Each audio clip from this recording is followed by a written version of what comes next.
Welcome, welcome. My name is Alex, and I am a YouTuber living in Querétaro, Mexico. I am so excited that so many of you are here. Hi, Maddie. Hi, Jordan. Hi, Anita. Charles, are you in here? Yep, very happy to be doing this. Kyle King, I have been looking forward to this too. I am so excited to be doing my first live stream on YouTube. Hi, Miguel. Hi, Christopher. I am so excited to be doing my first live stream on YouTube. Also a little bit nervous. Today is going to be a Q&A. I have been asking my email list. I've been asking over on Instagram, if you follow me there. I have been asking here on YouTube on the community tab for your questions about moving to and living in Mexico. Oh my gosh. Hi, Helen. Hi, Brenda. Paul. Wow, I wish I could. There's 46 people here. I am so honored. Hola, Paul. Jacqueline, I am so honored that you are all here to chat moving to Mexico. And like I said, I think I said this at the beginning, I have a special announcement to make at the end of the live stream. So make sure you stay tuned because I have something I am just so excited to share this with you all. I think it's going to help so many of you. Hola, Carrie Ann. Hola, Doug. I think this is going to help so many of you with moving to Mexico and just making it as smooth as possible. Hi, Carrie Ann. Oh, I'm so excited. Like I said, I've been wanting to do a live stream for a while and thought, you know what? Why not just do it? Maddie and Jordan from Tangerine Travels, they totally just inspired me to, just jump into it and go live. Hi, Paul. All right, let's jump into it. So I have some questions here that I've been collecting this week, and there will also be an opportunity for you to ask your own questions. Hi, Rob. So let's kick it off with my first question here. And this was one I collected in the YouTube community tab. And someone asked, was Querétaro your first choice for a place to live in Mexico? Now, just a little recap. I moved to Mexico in 2017. I moved to Querétaro.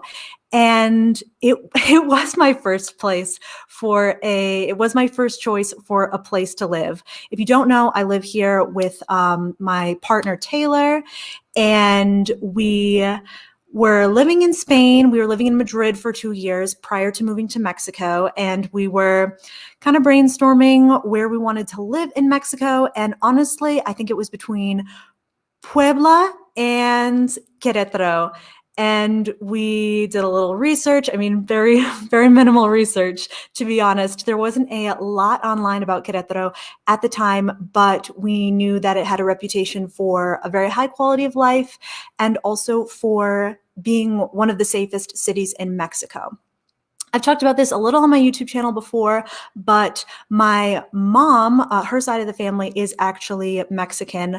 My grandparents are from San Luis Potosí, and I still have family living here in Mexico. And I actually have an aunt that lives here. Well, she's actually my mom's cousin, but I call her my aunt, my tia.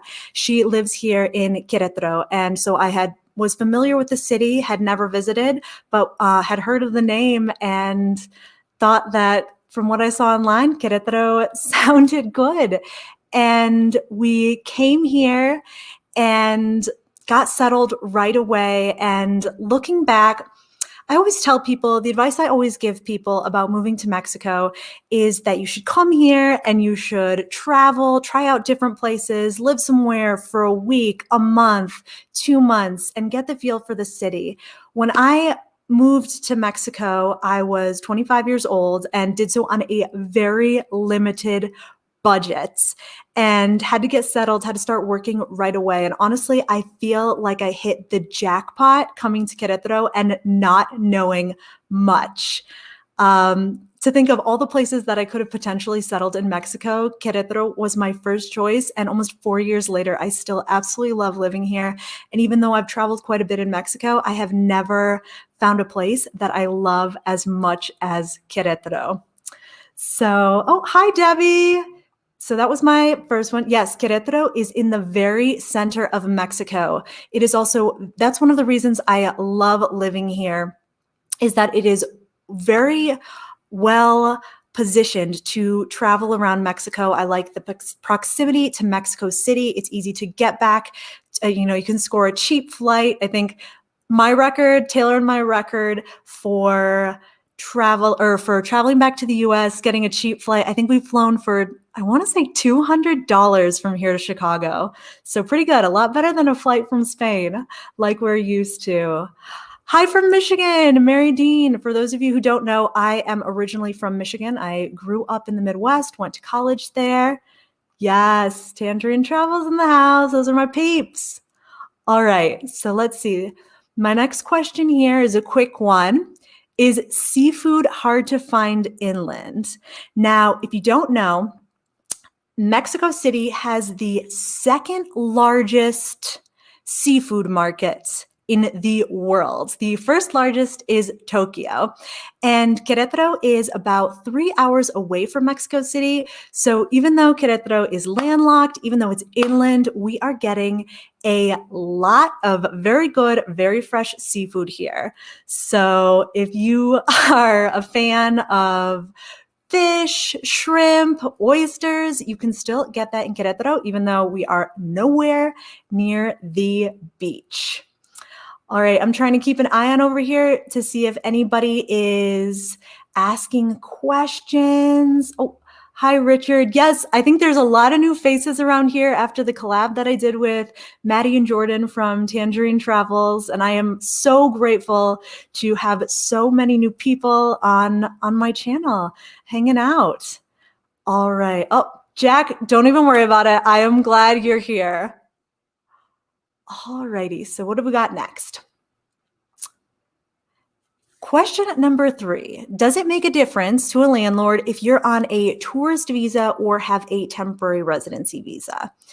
Now, a topic that I have grown my channel on, that I produced a lot of content on, is my experience getting my temporary residency in Mexico, which I finally got my card in my hot little hand in December 2020. So if you haven't seen those videos on my YouTube channel and you are curious, I have a whole playlist. I think there's 4 videos now about getting your temporary residency in Mexico. And I also have a digital product, the Mexico Residency Roadmap. I have a link to that in the description of this live stream if you're interested. But really what I want to say, backtracking a little bit, is when I originally moved to Querétaro, which was in October 2017, I did not have my temporary residency. I was here on a tourist visa in Mexico for the first 2 years of living here. And with my tourist visa, I didn't have any trouble at all renting an apartment. So when Taylor and I were apartment hunting in Mexico, in Querétaro, we saw, I want to say, seems a lot harder looking back. At the time, it seemed a lot harder, but we probably saw, I want to say five or six places, and none of the landlords asked about our residency status.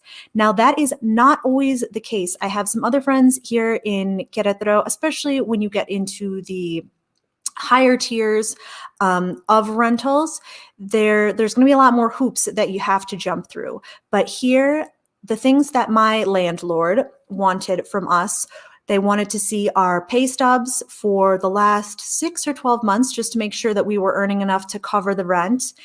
And they wanted us to commit to a 12-month lease. And they also wanted a fiador. In other places in Mexico, that's sometimes known as an aval, and that's a guarantor. And like I mentioned at the start of the live stream, I'm really fortunate that my tia, my mom's cousin, graciously agreed to sign on our behalf. And basically, if we skipped town, she'd be on the hook for it. Haven't done that. Don't plan on doing that. But yes, so a fiador, and that can kind of be, I know a lot of people, maybe some of you have reached out to me thinking, oh, Alex, what am I going to do about a fiador? I don't know any Mexican citizens, any Mexican property owners that would be willing to sign for me. And there are ways around that. So one of the ways is working with an relocation agency. I've talked about Host Relocation and Yvonne. I did an interview with her about the temporary residency. I have a link in the description for information about Host Relocation if you're planning on coming to Querétaro and wondering how the heck you're going to go about apartment hunting or how you're going to get around the fiador requirement. And another option, if you haven't seen this week's YouTube video yet, I did a mini house tour and an interview with my friend Louise, who is Canadian, and she recently found, well, not recently, but 6 months ago, she found an Airbnb that she started to rent as a long-term rental. So there are, and she didn't require a contract. She rents month to month still. If you haven't seen that video, it's my most recent one, and it's an adorable apartment. Louise is adorable. She's got an adorable dog and really good tips in there about renting an apartment for long-term off of Airbnb. So looks we got a few questions in here. Anita wants to know, how trustworthy is getting your deposit back when you leave a long-term rental? Well, I have not left this is the same place that I've been living in since we moved to Querétaro. So I am not, that's not in my, I don't have that experience quite yet, but if and when I move out of this house, I will definitely keep you posted on that. I think it's like the US. It always depends on your landlord, the kind of relationship that you have with your landlord, and just what kind of shape that you kept the house in too. All right. Jack had a question here. Have you seen more Americans moving to Querétaro? I can tell here in Tijuana, I have seen a wave of new people. Yes, I have definitely seen an influx of not just foreigners, but Canadians, Europeans, a lot of people coming to Querétaro.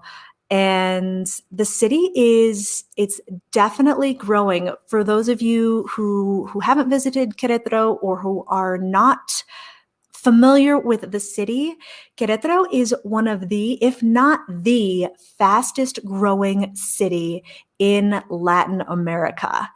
And it's also on the outside of the town, it's a very industrial city. There's a lot of big companies here, companies from the US, Kellogg's, Gerber, Boeing, I think, is here. There's also Samsung, a bunch of Korean companies.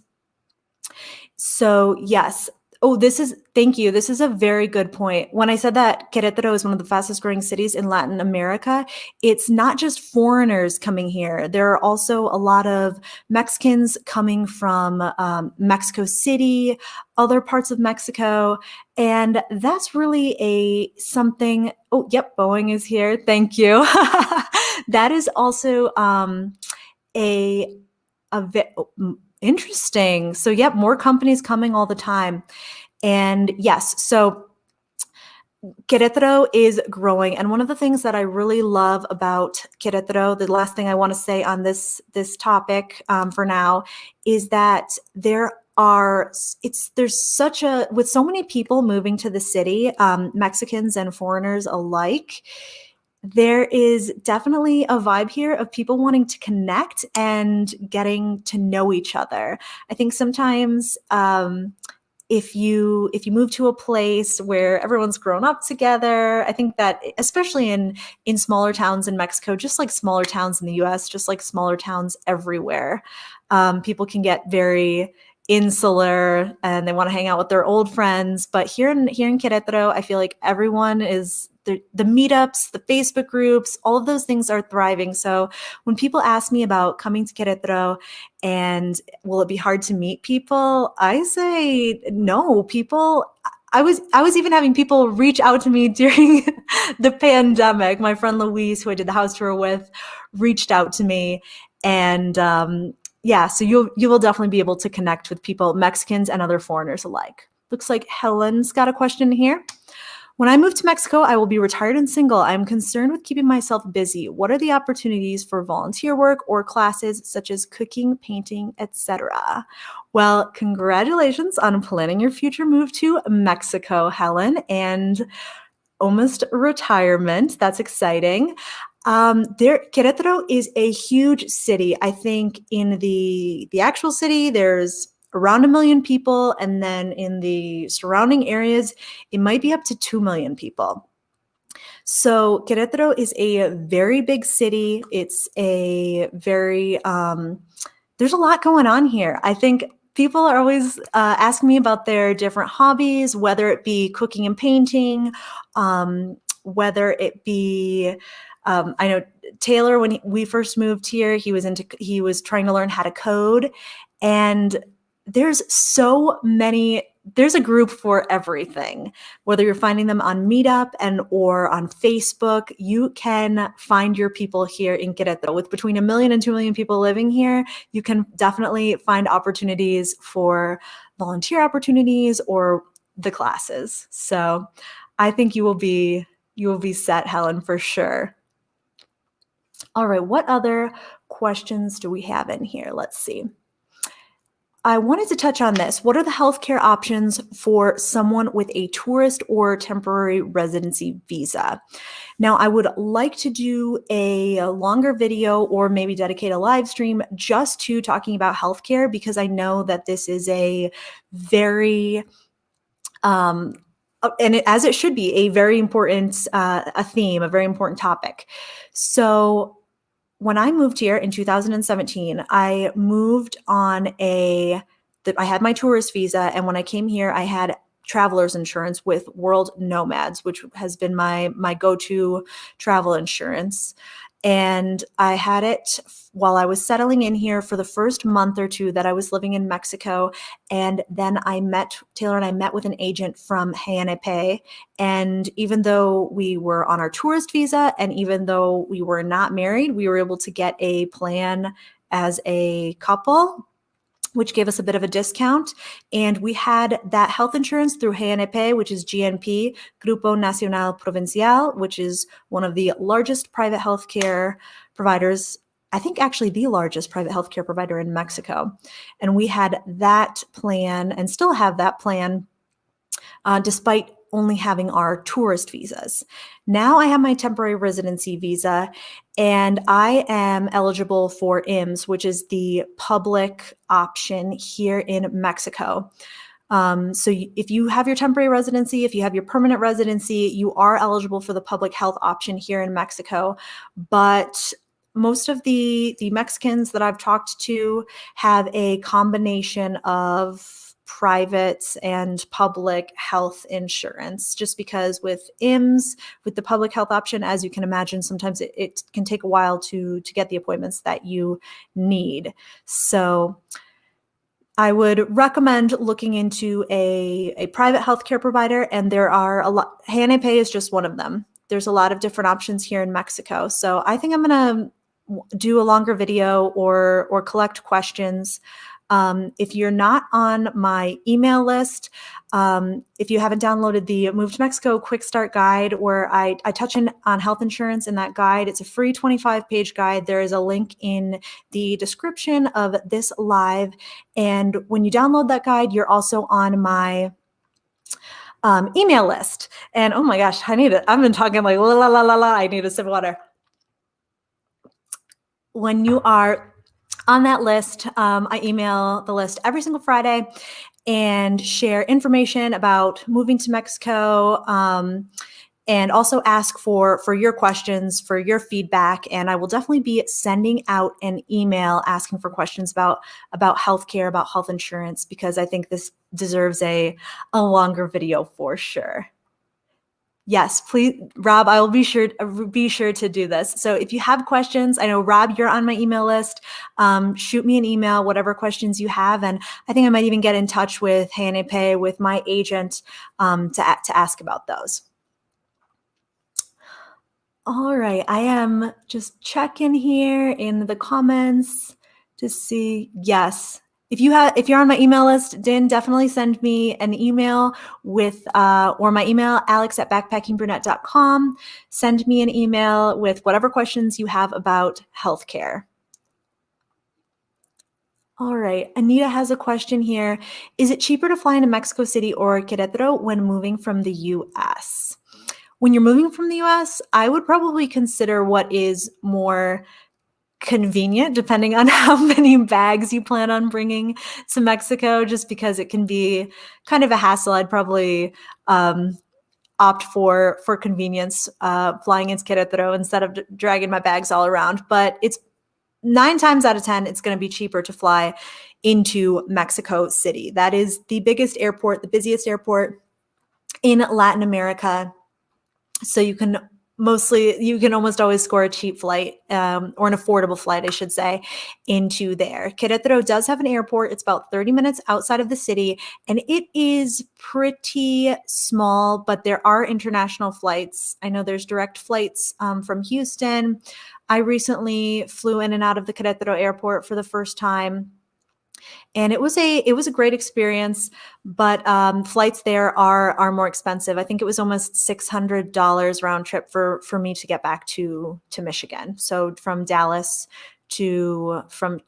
to Dallas to South Bend, Indiana. All righty, let me see. Oh, someone had a tip in here. Pro tip for those about to move to or recently in Mexico, have IMSS medical insurance and then look for private healthcare options. Yes, this is a great tip. Ronka, am I saying that right? I am definitely planning on getting signed up for the public option just to have as a backup. That you said it perfectly. All righty, let's see what we've got.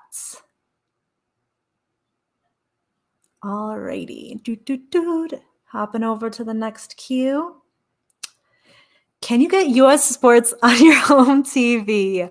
I liked this question, and definitely a concern for people. I know that when we were living in Spain, it was tough to watch U.S. sports just because of the time difference. But here in Mexico, it's a lot easier, and a lot of Mexicans love U.S. sports. They love pro football, they love pro basketball. And even for college sports, there are packages that you can get with your TV provider. We have Telmex, and there are packages that you can buy with them where you get your US sports fix. If you don't want to have cable in Mexico, you can also have a VPN. If Maddie and Jordan are still in here, feel free to drop your, is it Shark VPN?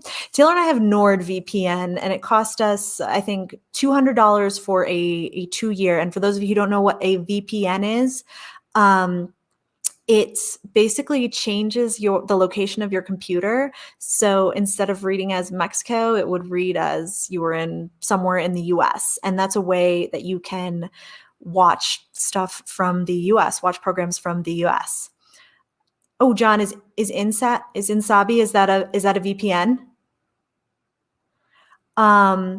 So yeah, so that is an option too, is a VPN.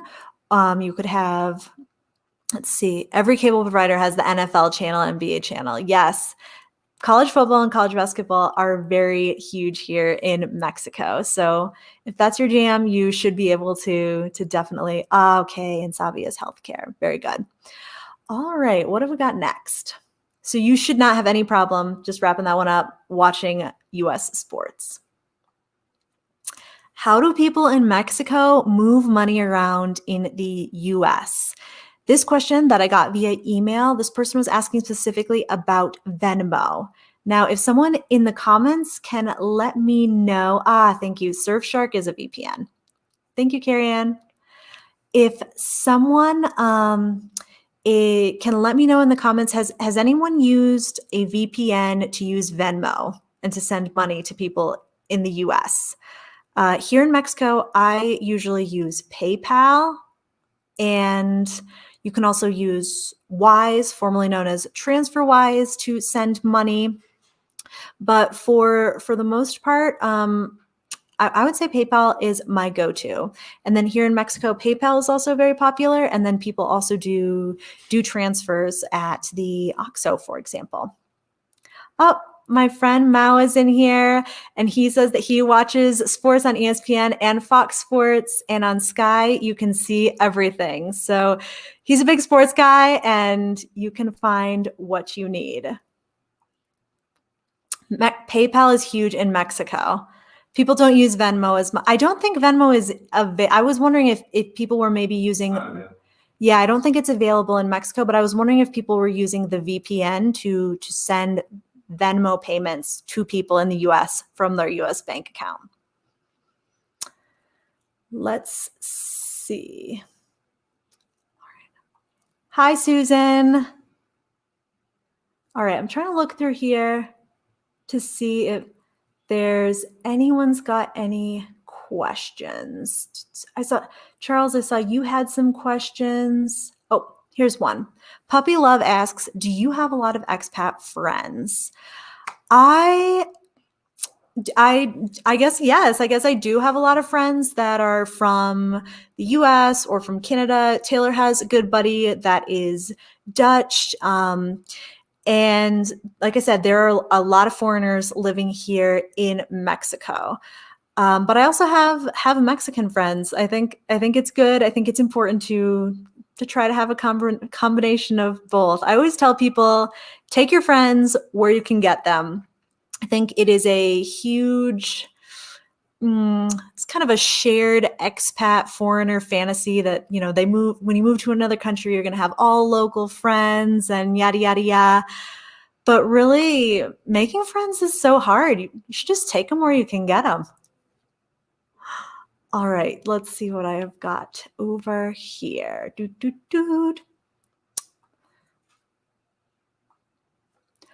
What are the best places to live in Mexico if you don't speak Spanish? All right, if there's anyone in the comments here who lives somewhere in Mexico that you think is great, that you think is great, that you think is great for people who don't speak Spanish, shout it out, let me know. But I would say that this is an interesting question, and why I put it in here was because when you're deciding where to live in Mexico, you should make that decision based on a lot of different types of criteria. I've touched on this in my video about 5 questions you should ask yourself before you move to Mexico.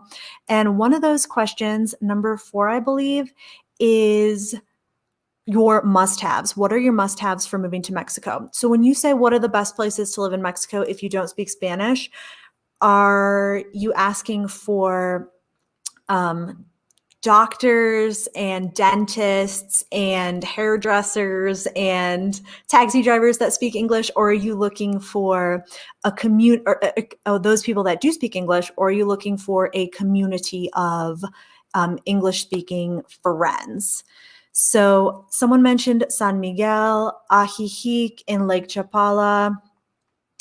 Yes, Ajijic. If you are interested in Ajijic, I have not been there personally. I would like to visit. But Maddie and Jordan have a whole playlist. I think they told me they were doing daily vlogs back then when they lived in Ajijic. So they've got a ton of content about that city. And that's a really hot destination for people who want to live in an English-speaking community, but aren't really, they want to live in a place where there are a lot of English speakers and where a lot of English is spoken. San Miguel is another one, but really all big cities, I would say stick to big cities if that's what you're looking for. Places in Mexico, Mexico City, Puerto Vallarta, Guadalajara, even a place like Querétaro. There's a lot of professionals here. There's a lot of people who at least speak English to some degree. You can definitely find doctors, dentists, like I said, hairdressers. I mean, a lot of the Uber drivers that we've had here in Querétaro even speak a little English. So really, I would just suggest sticking to larger cities. Of course, there's exceptions like Ajijic and San Miguel, maybe Ensenada as well. Let's see. Hi, Ashley. Can you share what you know about the dating scene? I know you're not personally dating, but there's not much info about Querétaro dating online. I need deets. Okay, I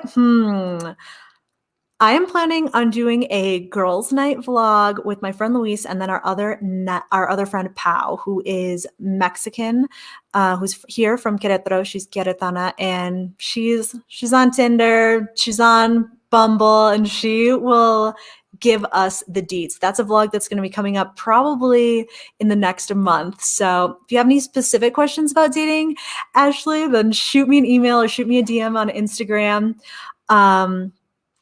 Yeah, I've been out of the dating scene so long. I don't even have any idea. So I'll have to talk to my friend Pao about that. Let's see. Alrighty. Next question over here. There's a lot going on. I'm trying to like read the comments and go from one question to another. All right. Where can you find good Spanish classes online? I thought this was the perfect follow-up for my last question about the best places to live in Mexico if you don't speak any Spanish, because really, I really hope that even if you don't speak Spanish now, or you're just starting to learn, or wherever you are in your journey, that just because you don't speak Spanish now I hope that doesn't mean you don't plan on learning, because I'll tell you right now, learning Spanish is one of the hardest, scratch that. It is the hardest thing I have ever done in my life, but it is also the most rewarding. So it's a journey for sure. And one of the resources, there have been a lot of them, but one of the resources that has really helped me in my, someone said not working. Can someone let me know, is everything okay with the live stream? Okay. I think everything's okay. Could someone just like be like, Alex, you're fine. We can hear you. Okay. Thank you, Miguel. So where can you find it? One of the resources that has really helped me a lot with learning Spanish is a website called italki. This website, I couldn't have learned Spanish without it. So I have a few blog posts over on my blog about it. Essentially, here it is. italki is a Chinese company that connects language learners with professional tutors. And it's a place where you can find one-on-one tutors for virtual classes, so classes via Skype, and they are at very affordable prices. I think the most I've ever paid for a class on italki was 15 or 18 USD for an hour. I've paid as little as $7 for a conversation class for a whole hour. And you can find teachers from all over the world. So you can find teachers in Mexico to help you with specifically Mexican Spanish. And I really recommend working with a tutor, working one-on-one with somebody, especially when you are first getting started out, to really build that base. So italki, I've used it, Taylor's used it. Taylor was even an English teacher on there for a while. So if you're thinking about teaching English online while you're living in Mexico, you can also check out italki. But I really recommend, there's a lot of other things. Jack is saying Duolingo has helped him a lot. I know other people have had success with different courses, Rosetta Stone type things, but really, especially when you're getting started out, I highly recommend working with a tutor one-on-one. Hi, Alex. Can you talk a little bit about spiders, scorpions, and other creepy crawlies? I actually had a few questions about this. People wanting to know what animals, what bugs they need to look out for. I have never seen a Scorpio. I have seen a Scorpio. My friend Luis is a Scorpio. I have never seen a scorpion in Querétaro, here living in the city, and I've lived here for almost 4 years now. As far as spiders, the spiders I've seen are very, very small. Jack, I was about to say this, that I usually try to leave the spiders because they eat the bugs, and the mosquitoes keep them out of the house. Mosquitoes, interestingly enough, are a big issue here in Querétaro. Querétaro, like I said, is landlocked. There are some green spaces, but there's no like Chapultepec Park or something like that here in the city. But there are a lot of mosquitoes here in Querétaro, despite it being a very dry climate and there being no significant bodies of water. Oh, Taylor's in here on his YouTube channel answering some questions for people. I missed this question. Was someone asking about withdrawing from ATMs? Oh, if you are getting paid, was this the question? If you are getting paid in USD, what is the best way to change it to pesos? I would say I have a card with Charles Schwab, which is a very popular card among people from the US living in Mexico or living anywhere in the world, traveling significantly, because Charles Schwab reimburses you for all ATM fees at the end of each month. So I don't pay any ATM fees, and I just withdraw my money from the ATM. I do not use currency exchanges. I usually get the best rate just withdrawing from an ATM. Yes, Schwab, sponsor me. All righty. Oops. I heard that Merida, you can't flush toilet paper. Is that the case in other areas? Yes, it's true. What you've heard about Mexico, you can't flush toilet paper. I don't know. I feel like a lot of times when you're in restaurants and places, bars, places that are like high use toilets, like a lot of people are using them, they try to have you go easy on like the pipes, easy on the plumbing. But I think if you're in someone, it depends. I mean, I flush the toilet paper at my house, to be honest. Don't tell my landlord. Let's see. Did you have to transition phones? No. When I moved to Mexico, I had an unlocked iPhone. I've always had unlocked cell phones. And I just popped in my SIM card from AT&T and was good to go. I pay 200 pesos a month which is about $12 USD for a pay-as-you-go plan. I have 3 gigabytes of data, unlimited calls and texts to the US and Canada.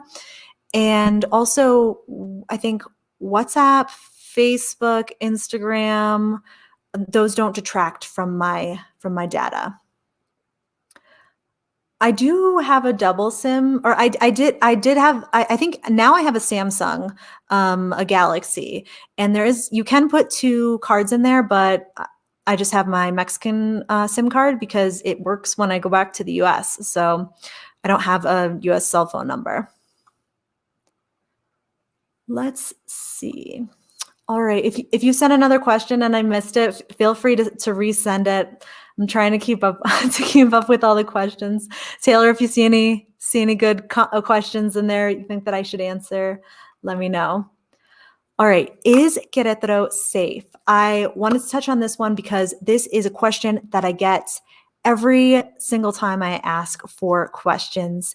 And obviously, everyone has a different experience in each city, but I can say that Querétaro is known throughout Mexico as being one of the safest cities in Mexico, if not the safest. I think it's like Mérida and Querétaro are like neck and neck. I have lived here for 3.5 years now, and I have never felt unsafe. I've never even felt uncomfortable. I have been out in the city center at night, like by myself. I've taken Ubers by myself, but I always tell people, just because a place is safe, doesn't mean that you should let your guard down. You've always got to have situational awareness wherever you are in the world. How safe are the bus drivers in Mexico?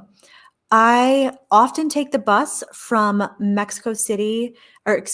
Querétaro to Mexico City and vice versa to go to the airport. And especially those I guess first class buses you would call them. So ADO, ETN, Primera Plus, those big kind of like the luxury buses or whatever. Those bus drivers are super professional. They're super, they've got their eyes on the road. And I always feel very safe in those buses. I haven't taken too many intercity buses. I did in Puebla, took an intercity bus to get around. And I mean, that was, woo, that guy was really driving. So it's an experience if you are a thrill seeker. I usually, people have asked me about getting around transportation-wise here in Querétaro, and to be honest, usually I walk. If it's in the city center, I like to walk, or I take Uber. Uber is very, very affordable here, and I also feel, again, about the safety about Querétaro, I also feel safe hailing a cab off the street here. Oh, can you travel with small dogs on the luxury buses? You can. You can travel with small dogs on the buses. You just have to pay a little bit more for that. Let's see.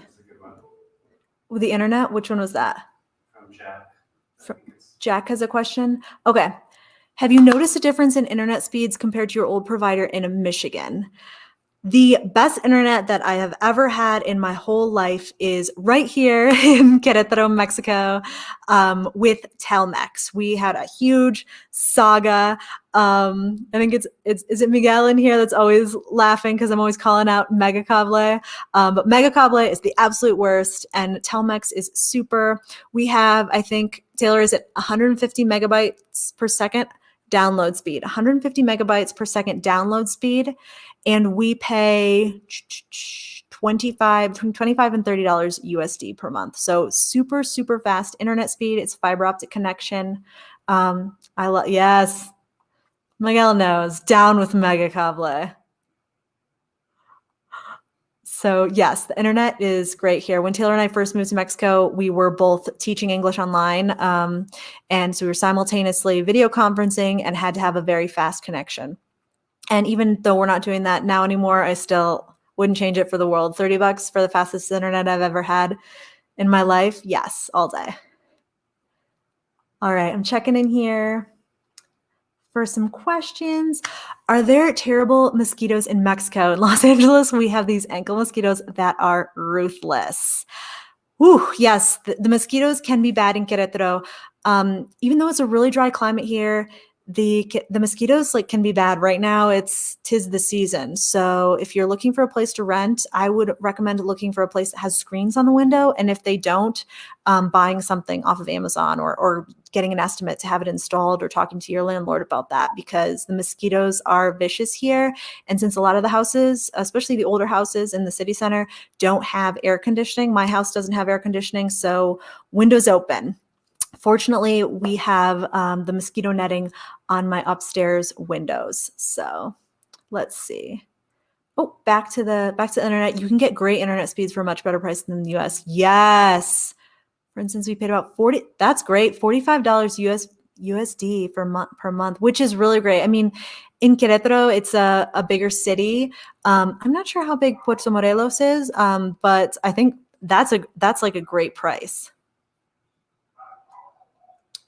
Let's see. Any futures of videos of Tequisquiapan? I would love to go back to Tequisquiapan, to Tequis. I've only been there one time for Valentine's Day, for an afternoon, 3 years ago. So I'd love to go back and spend a weekend there. There's some cabañas, there's lots of wineries, and do some vlogs. So I've got some fun trips coming up. Taylor and I are going to San Miguel de Allende soon. So if you've got recommendations, anyone's got recommendations, send those our way. Also, we are planning a trip with some friends to the Huasteca Potosina, to Xilitla, in a couple months. So lots of vlogs coming up. So if you like the vlogs, let me know, because those are a lot of work to make, but they're a lot of fun. So if you haven't seen my vlog from a couple weeks ago now, when my friends and I went to Maconi, a little village in the Sierra Gorda here in Querétaro, a little mountain village, that is a really fun vlog, one of my favorites that I have made. So if you like seeing that adventure type stuff. With all the manufacturers, how's the air quality? I'd been complaining to my mom about my allergies.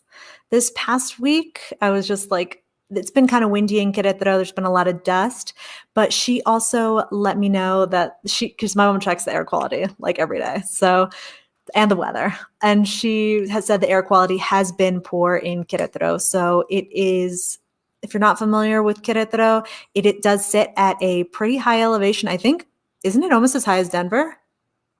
It's about the same as Denver. So it's pretty high up. And there are some, like I said, there's a lot of like industry around the city.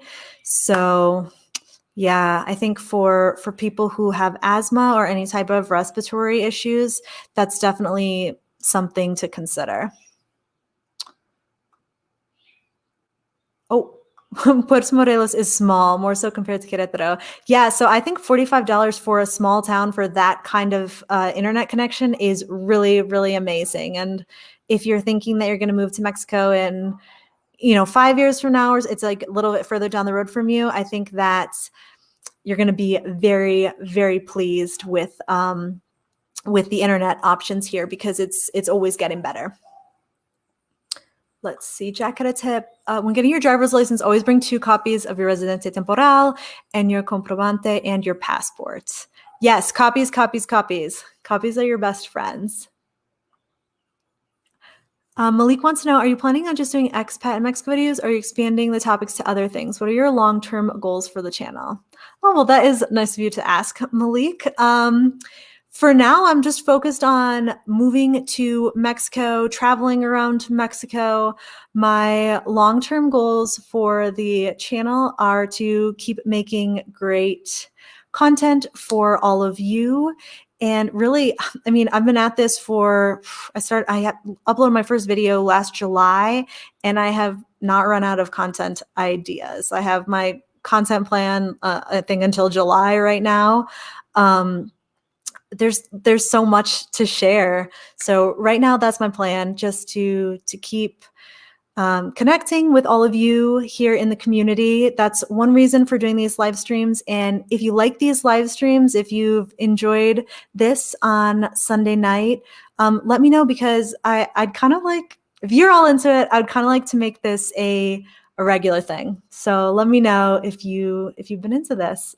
I'm so excited how many of you are here. How cold does it get in Querétaro? So Querétaro does have a desert climate, and in the temperature extremes just never cease to blow my mind. For example, I think the other day it was 91 and it got down to like 58. So that's a pretty big difference. But the coldest months of the year here are December, January, and maybe a little bit of February. I would say it gets down to the 40s. I saw it. Sorry, I don't know. Oh, confession. I don't know Celsius, but it gets down to like 40 degrees Fahrenheit, like in and around there. I've seen it snow once in Querétaro. It was just like a flurry. I'm from Michigan, so really 40 is like warm to me. Let's see.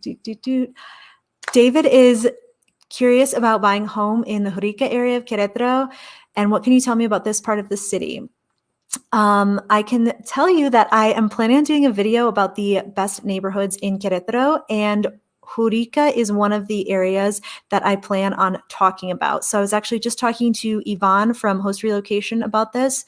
Host Relocation has a service where they tailor a city tour to you to help you find the best rental or home to buy. And I was asking her about, what areas of the city are people most interested in.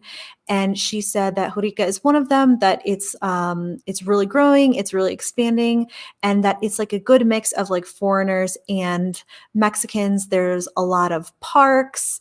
It's also completely, self-sustaining. So doctors, there's hospital, schools, parks, grocery store. You wouldn't need to worry about driving to get the things that you need. So I do plan on doing a best neighborhoods in Querétaro video. So if anyone has any other neighborhoods that they would like to see, definitely let me know. Thank you, Taylor. 40 Fahrenheit is about 5 degrees Celsius. Oh, let's see. All right. What is the big announcement coming up? Yes, I am going to get into that now, just because I wanted to keep this live stream right around an hour, and we're already at 50 minutes. I had no idea that so many people would be here in the live stream and that you would all have so many questions. So let's plan on doing another live stream next week at the same time at 7 p.m. CDT, which is 8 p.m. EST, which is, I don't know, got to get your time zone converter. But big announcement, yes. All righty. So I have been, let me take a sip of water first.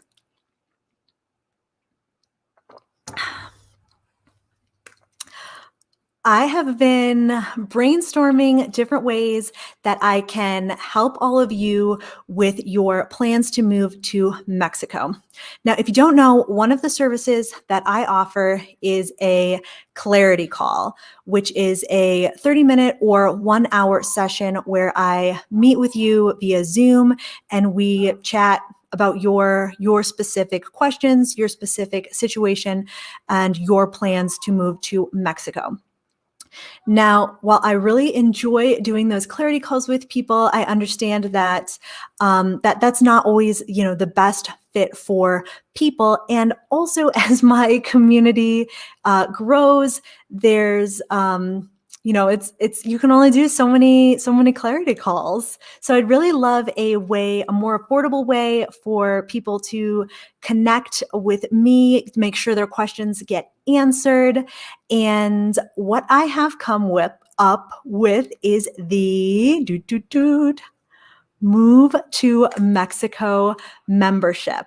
Now, this is going to be a monthly membership that is launching on May 1st. And I am going to get into the different benefits that you get with this membership. So let's see. Alrighty, so with the Move to Mexico membership, you will get a login and you will have access to, first and foremost, a monthly exclusive Q&A.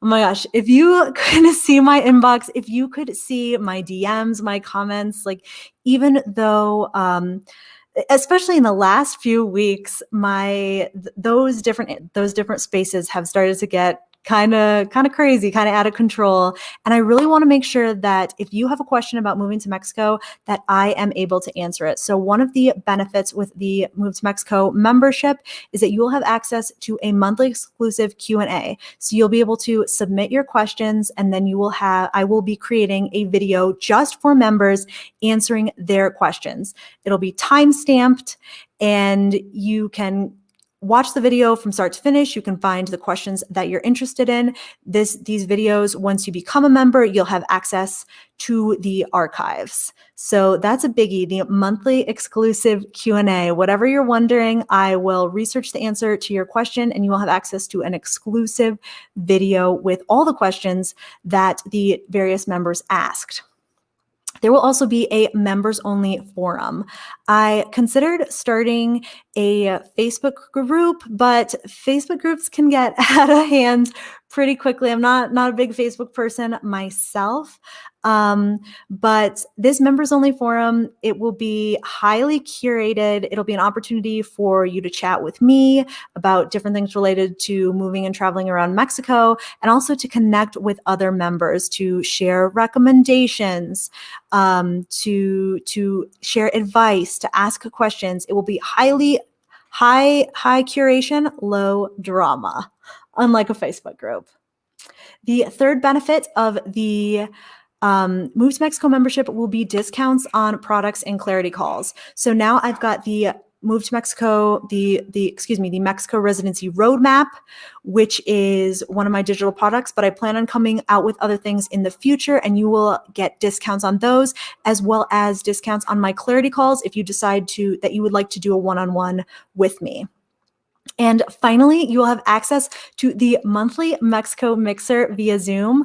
I'm actually planning my first one to be a little Cinco de Mayo party. We can talk about why Cinco de Mayo is celebrated so much in the US and what it's like here in Mexico. But these monthly mixers via Zoom will be an opportunity for you to chat with me, to have a little fun, especially while a lot of people are still in quarantine right now. It might be a good little boost to your social life.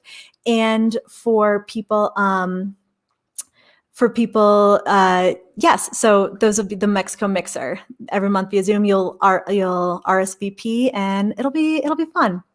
No drama. Great goal. All right. Have I thought about having a Discord server? We're going to try out right now with the forum. Taylor is actually a web developer, so he is building the membership platform as we speak. So we're going to try with the forum for now, but this is going to be something that is changing, evolving, growing, and I just think that, let's see how it goes, but I'm open to your feedback, and I want to make it the best that it can possibly be for you. So great idea at the membership forum. Can't wait. It is a little bit like Patreon. It's also an opportunity for you. Sometimes people reach out and they want to ask how they can give back and support me as a content creator. So it is an opportunity for you to support me, but I also want to make sure that it's high value and that you are getting a lot back.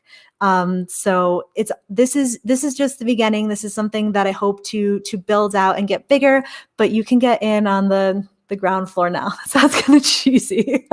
Sounds great. I'm so excited so many of you are interested in it. How much will it cost? Great question, Nelson. All about the money. So for those of you right now, I have let me see. If you go to backpackingbrunette.com/waitlist, you can enter your name and email to be added to the waitlist.